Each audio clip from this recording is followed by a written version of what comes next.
नमस्कार सभी को। मेरे चैनल में आप सभी का हार्दिक स्वागत है। आज मैं उपस्थित हूँ धर्मवीर भारती द्वारा लिखित उपन्यास गुनाहों का देवता का अगला भाग लेकर। तो आइए इसका कथानक प्रारंभ करते हैं।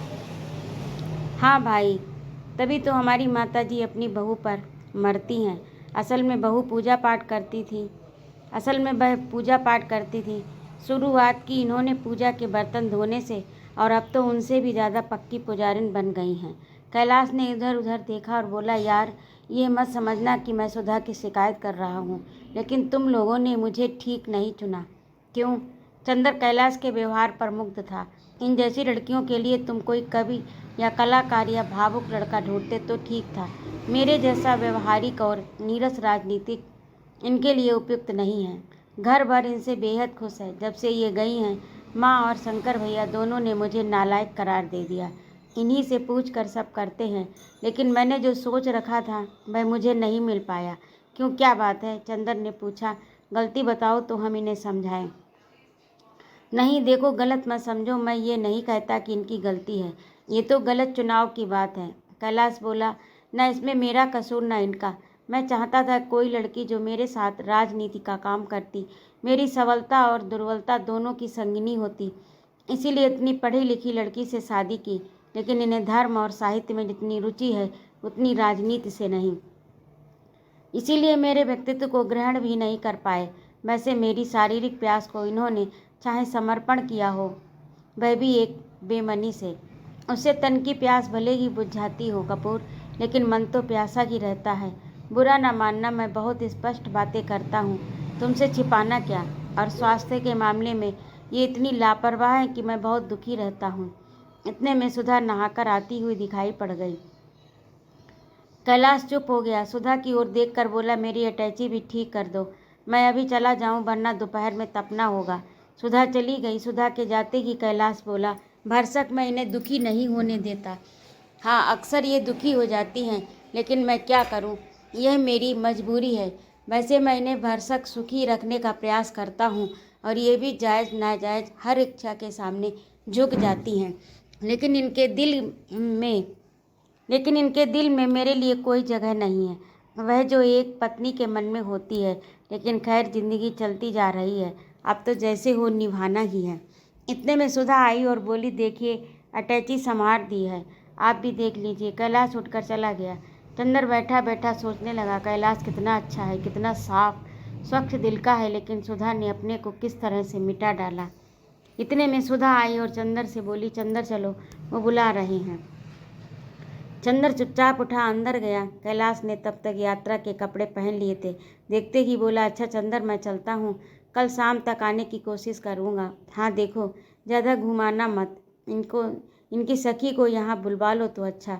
फिर बाहर निकलता हुआ बोला, इनकी जिद थी आने की, वरना इनकी हालत आने लायक नहीं थी। माताजी से मैं कह आया हूँ कि लखनऊ मेडिकल कॉलेज ले जा रहा हूँ। कैलाश कार पर बैठ गया। फिर बोला, देखो चंदर, दवा इन्हें दे देना, याद से वहीं रखी है। कार स्टार्ट हो गई।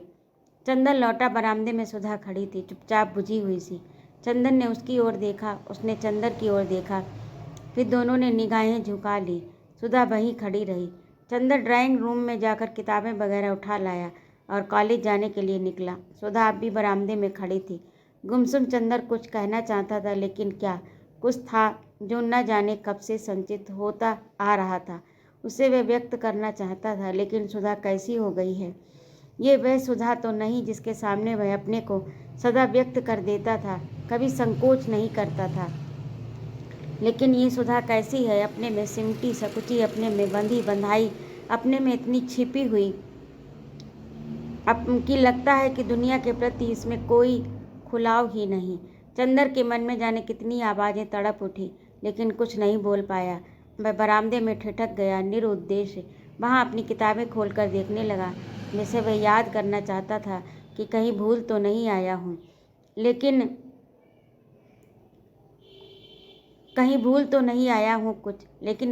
उसके अंतर मन में केवल एक ही बात थी, खुदा कुछ तो बोले।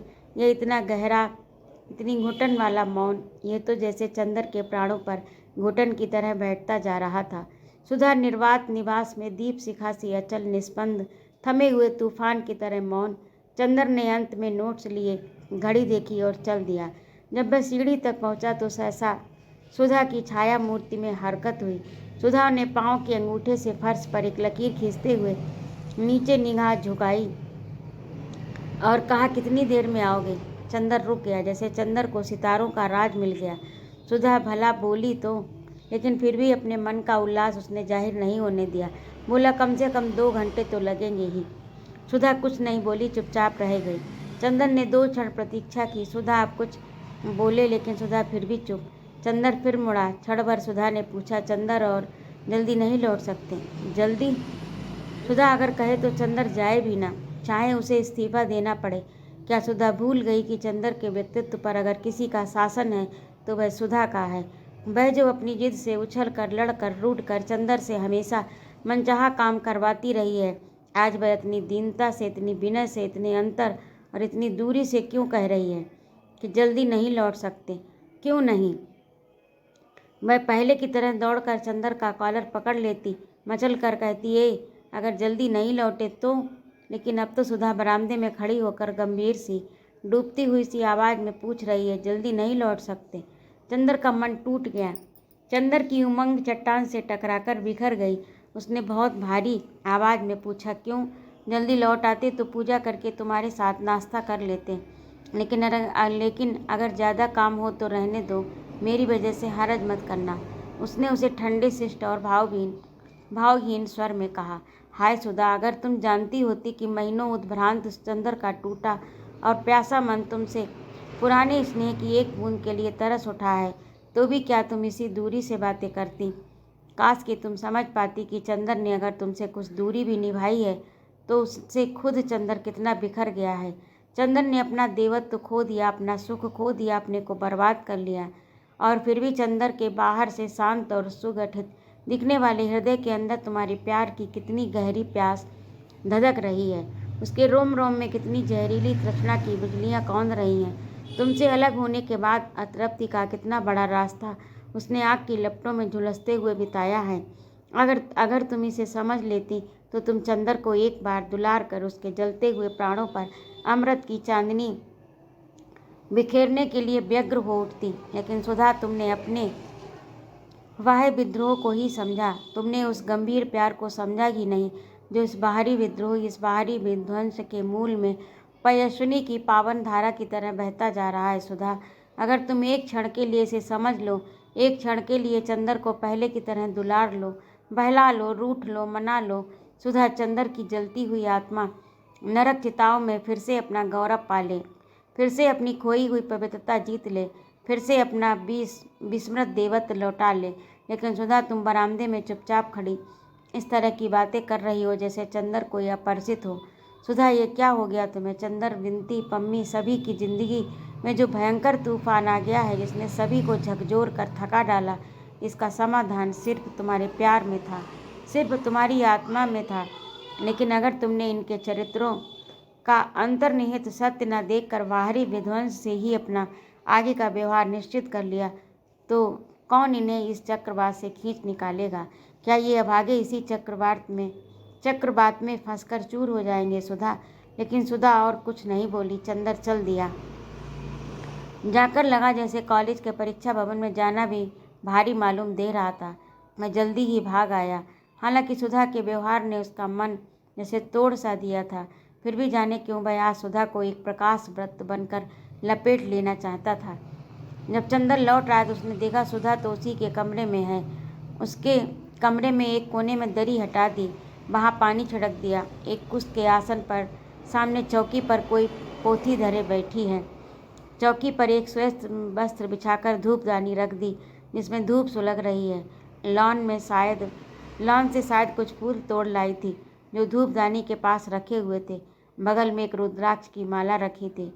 एक शुद्ध श्वेत रेशम की धोती केवल एक चोली पहने हुए, पल्ले से बाहों तक ढके हुए वह एकाग्र मनोयोग से ग्रंथ का पारायण कर रही थी। धूपदानी से धूम्र रेखाएं मचलती हुई, लहराती हुई उसके कपोलों पर झूलती हुई रूखी सूखी अलकों से उलझ रही थी।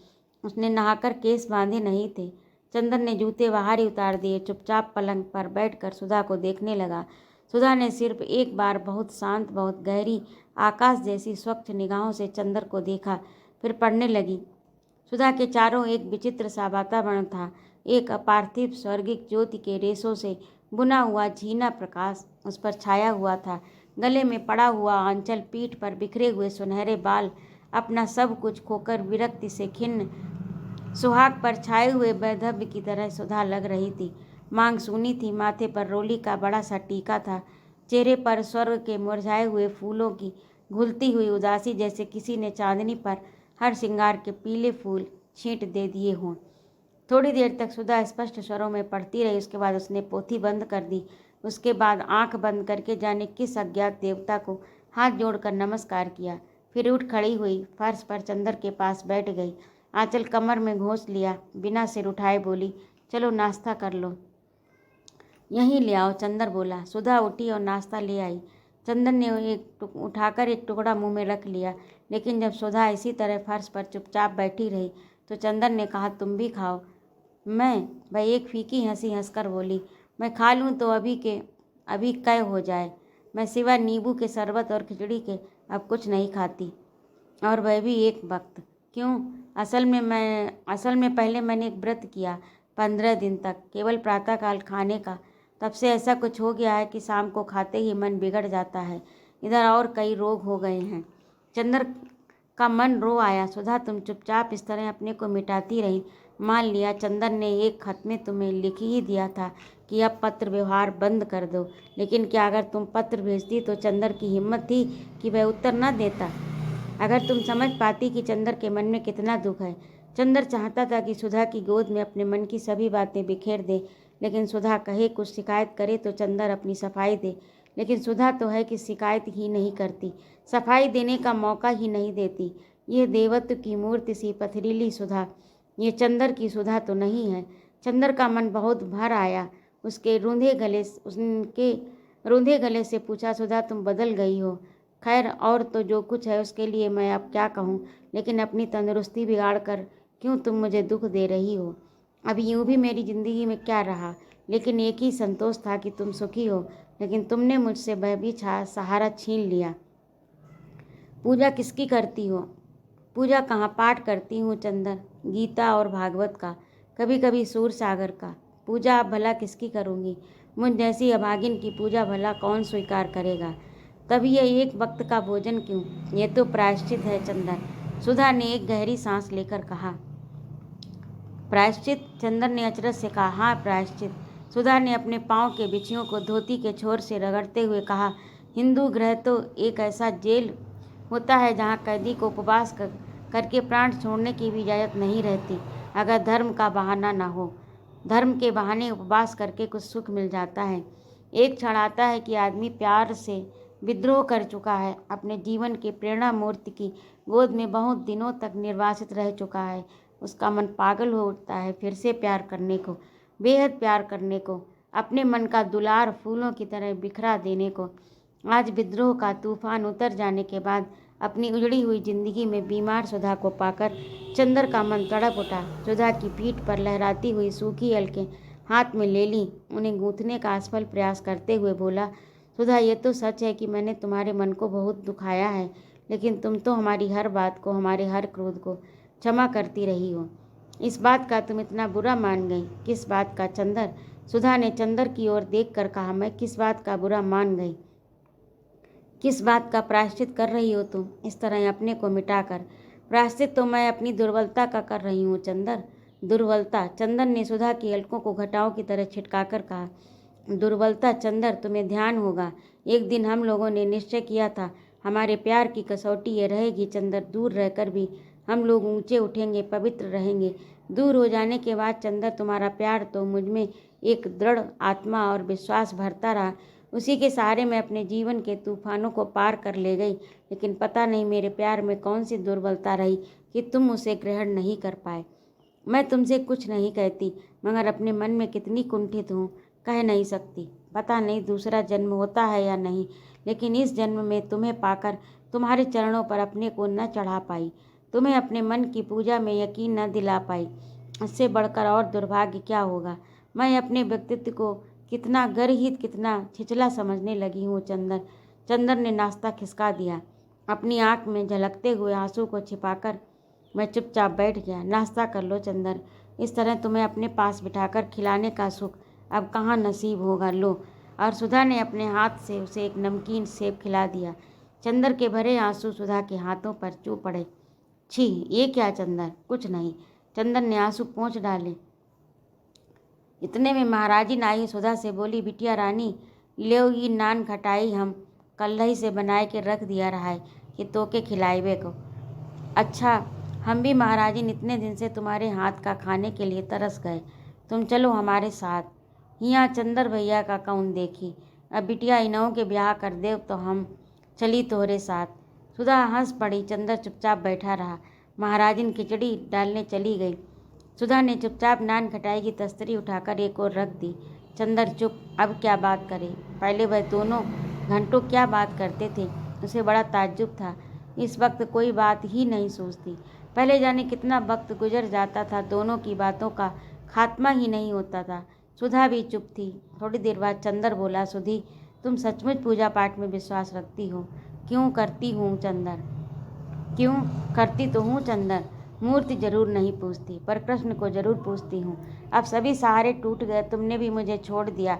तब मुझे गीता और रामायण में बहुत संतोष मिला। पहले मैं खुद ताज्जुब करती थी कि औरतें इतना पूजा पाठ क्यों करती हैं। फिर मैंने सोचा, हिंदू नारी इतनी असहाय होती है, उसे पति से, पुत्र से, सभी से इतना लांछन, अपमान, तिरस्कार मिलता है कि पूजा पाठ ना हो तो वह पशु बन जाए। पूजा पाठ ही ने हिंदू नारी का चरित्र अभी तक इतना ऊंचा रखा है। मैं तो समझता हूँ ये अपने को भुलावा देना है। मानती हूँ चंदर, लेकिन अगर कोई हिंदू धर्म की इन किताबों को ध्यान से पढ़े तब वह जाने क्या है इसमें, जाने कितनी ताकत देती है ये। अभी तक जिंदगी में मैंने ये सोचा है कि पुरुष हो या नारी, सभी के जीवन का एकमात्र संबल विश्वास है। और इन ग्रंथों में सभी संशयों को मिटाकर विश्वास का इतना गहन उपदेश है कि मन पुलक हो उठता है। मैं तुमसे कुछ नहीं छिपाती चंदर। जब बिनती के ब्याह में तुमने मेरा पत्र लौटा दिया तो मैं तड़प उठी। एक अविश्वास मेरी नस नस में गुथ गया। मैंने समझ लिया कि तुम्हारी सारी बातें झूठी थी। एक जाने कैसी आग मुझे हरदम झुलसाती रही। मेरा स्वभाव बहुत बिगड़ गया। मुझे हर एक से नफरत हो गई, हर एक पर झल्ला उठती। किसी बात से मुझे चैन नहीं मिलता। धीरे धीरे मैंने इन किताबों को पढ़ना शुरू किया। मुझे लगने लगा कि शांति धीरे धीरे आत्मा पर उतर रही है। मुझे लगा कि ये सभी ग्रंथ पुकार पुकार कर कह रहे हैं, संशय आत्मा विनश्यति। धीरे धीरे मैंने इन बातों को अपने जीवन पर घटाना शुरू किया तो मैंने देखा कि सारी भक्ति की किताबें और उनका दर्शन बड़ा मनोहर रूपक है। चंदर कृष्ण प्यार के देवता हैं, वंशी की ध्वनि विश्वास की पुकार है। धीरे धीरे तुम्हारे प्रति मेरे मन में जगा हुआ अविश्वास मिट गया। मैंने कहा, तुम मुझसे अलग ही कहाँ हो। मैं तो तुम्हारी आत्मा का एक टुकड़ा हूँ जो एक जन्म के लिए अलग हो गई, लेकिन हमेशा तुम्हारे चारों ओर चंद्रमा की तरह चक्कर लगाती रहूँगी। जिस दिन मैंने पढ़ा, सर्वधर्मान परित्यज्य मामेकं शरणं व्रज, अहम त्वां सर्व पापेभ्यो मोक्ष इष्यामि माँ शुचा, तो मुझे लगा कि तुम्हारा खोया हुआ प्यार मुझे पुकार कर कह रहा है, मेरी शरण में चले आओ। सिवा तुम्हारे प्यार के मेरा भगवान और है ही क्या। उसके बाद से चंदर मेरे मन में विश्वास और प्रेम झलक आया। अपने जीवन की परिधि में आने वाले हर व्यक्ति के लिए सभी मुझे बहुत चाहने लगे। लेकिन चंदर जब बिनती यहाँ से दिल्ली जाते वक्त मेरे साथ गई तो उसने सब हाल बताया। तो मुझे बहुत दुख हुआ, कितनी ग्लानि हुई, तुम्हारे ऊपर नहीं अपने ऊपर। बातें भावनात्मक स्तर से उठकर बौद्धिक स्तर पर आ चुकी थी। चंदर फौरन बोला, सुधा, ग्लान की तो कोई बात नहीं है। कम से कम मैंने जो कुछ किया उस पर मुझे जरा सी भी शर्म नहीं।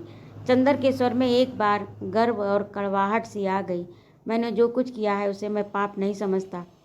तुम्हारे भगवान ने तुम्हें जो कुछ रास्ता दिखलाया वह तुमने किया। मेरे भगवान ने जो रास्ता मुझे दिखलाया वह मैंने किया।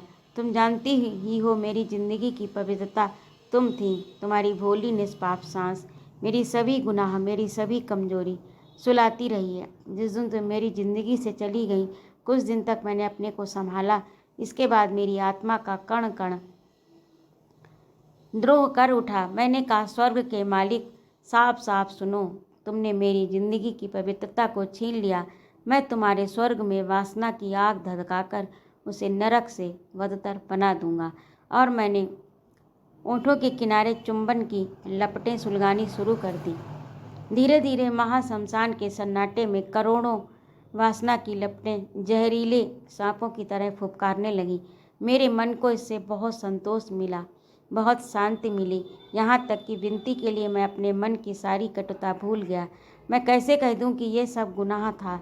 सुधा, अगर ठीक से देखो, गंभीरता से समझो, तो जो कुछ तुम्हारे लिए मेरे मन में था उसी की प्रतिक्रिया वह है जो मेरे मन में पप्पी के लिए है। मेरे मन में जो पम्मी के लिए है। तुम्हारा दुलार और पम्मी की वासना दोनों एक सिक्के के दो पहलू हैं। अपने पहलू को सही और दूसरे पहलू को गलत क्यों कहती हो? देवता की आरती में जलता हुआ दीपक पवित्र है, उससे निकला हुआ धुआं अपवित्र। दीप शिखा नैतिक है, धूम रेखा अनैतिक। ग्लानि किस बात की सुधा? चंदन ने बहुत आवेश में कहा। छी चंदन, तुम समझे नहीं। मैं नैतिक अनैतिक की बात नहीं करती। मेरे भगवान ने मेरे प्यार से मुझे अब उस दुनिया में पहुंचा दिया जो नैतिक अनैतिक से उठकर है। तुमने अपने भगवान से विद्रोह किया, लेकिन उन्होंने तुम्हारी बात पर कोई फैसला भी तो दिया होता। वे इतने दयालु हैं कि कभी मानव के कार्यों पर फैसला नहीं देते। दंड तो दूर की बात, वे तो केवल आदमी को समझाकर, उसकी कमजोरियां समझकर उसे क्षमा करने, उसे प्यार करने की बात कहते हैं। चंदन, वह नैतिकता अनैतिकता का प्रश्न ही नहीं। तब यह ग्लानि किस बात की तुम्हें? चंदन ने पूछा। ग्लानि तो मुझे अपने पर थी चंदन।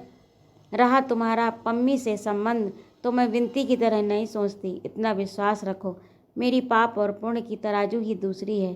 फिर कम से कम हम इतना देख सुनकर मैं ये नहीं मानती कि शरीर की प्यास ही पाप है। नहीं चंदन, शरीर की प्यास भी उतनी ही पवित्र और स्वाभाविक है जितनी आत्मा की पूजा। आत्मा की पूजा और शरीर की प्यास दोनों अभिन्न हैं। आत्मा की अभिव्यक्ति शरीर से है, शरीर का संस्कार, शरीर का संतुलन आत्मा से है। जो आत्मा और शरीर को अलग कर देता है वही मन के भयंकर तूफानों में उलझकर चूर चूर हो जाता है। चंदन, मैं तुम्हारी आत्मा थी, तुम मेरे शरीर थे। पता नहीं कैसे हम लोग अलग हो गए। तुम्हारे बिना मैं केवल सूक्ष्म आत्मा रह गई। शरीर की प्यास और शरीर की रंगीनियाँ मेरे लिए अपरिचित हो गईं। पति को शरीर देकर भी मैं संतोष नहीं दे पाई और मेरे बिना तुम केवल शरीर रह गए। शरीर में डूब गए। पाप का जितना हिस्सा तुम्हारा उतना ही मेरा। पाप की बैतरणी के इस किनारे पर जब तुम तड़पोगे तभी तक मैं भी तड़पूंगी। दोनों में से किसी को भी चैन नहीं और कभी चैन नहीं मिलेगा। तो ये था आज का भाग। आपको कैसा लगा कमेंट करके अवश्य बताइएगा। और यदि आपको मेरा कहानी सुनाना अच्छा लगता हो तो कृपया मेरे चैनल को लाइक करें, कमेंट करें और सब्सक्राइब भी करें। सुनने के लिए बहुत बहुत धन्यवाद। जय माँ भारती।